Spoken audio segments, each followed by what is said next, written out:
name's Divine. I think my question is kind of twofold. It came from Chris, you actually saying something pertaining to the victims not getting pretty much enough voice in this room, as well as some of the outcomes for the GRPD. So I think probably some of all of y'all can probably go to answering it. In regards to victims, we had in the Grand Rapids community a recent murder at a gas station on 28th Street in Buchanan. Prior to that, we had that same individual shoot some people in this community. And personally speaking with those victims, they feel as though the public safety has not let the community know about their incident in the same manner that that gas station incident was put out there in the media, and they were shot or they were victims prior to that murder. So they also feel like if their incident would have been put out in a timely fashion, it could have possibly prevented the murder. But they had questions.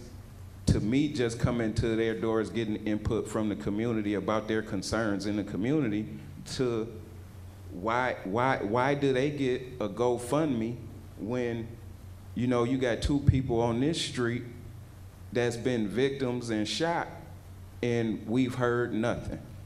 So that's one thing that I wanted to put out there when you spoke on victims being in this room and actually having a voice, because I think that not only is that going on in this room, but it's something in regards to the connection to the community and what's actually going on and taking place in our community, where our victims' voice is actually even being heard, or we know what's going on within our community. In regards to the disparities, Chief, that you had mentioned, and you went into a couple specific incidents, I would like to ask, when we have these disparities, like that had came out from the traffic study, who would be responsible for actually setting the cultural tone with the GRPD? Meaning, like, what's pushing an officer to come out here, do his job, and look to get promotions? Because I'm along with a lot of people on the panel, I don't think that it's just poverty. I think that it's some other things that's kind of etched in there, and if y'all have those answers to that, then I just would like y'all to speak to that.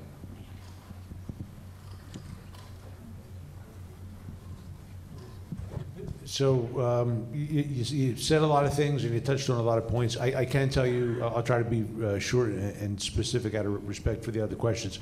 So regarding the initial shooting that predated or the homicide, I can tell you all the resources that we had available went into investigating that shooting, and the individual who was ultimately arrested for the homicide, we were using both ourselves and our federal resources. Officers are detached to the U.S. Marshal's Office to try to bring that individual to justice before anyone else was hurt. To answer your second question as best I can in terms of who sets the culture, I think that's my responsibility, and I think it's my responsibility to ensure that we hire the right people, that we promote the right people, and I think culture is something that takes a while to build. And the Grand Rapids Police Department had a reputation of being amongst the most professional police departments in the country. And I can say that without bragging, because that was really the culture that predated my arrival.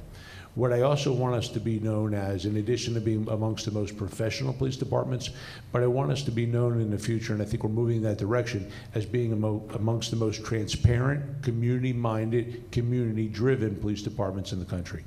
So when we changed our mission statement with input from the community, and we went with professional, progressive, and responsive, with the most important one of those three being responsive. We want the people in this room. We want the people who live in this neighborhood. We want the people who visit this city, who own businesses in this city, to dictate and determine what our priorities are. We are public servants, and that's not lost upon us.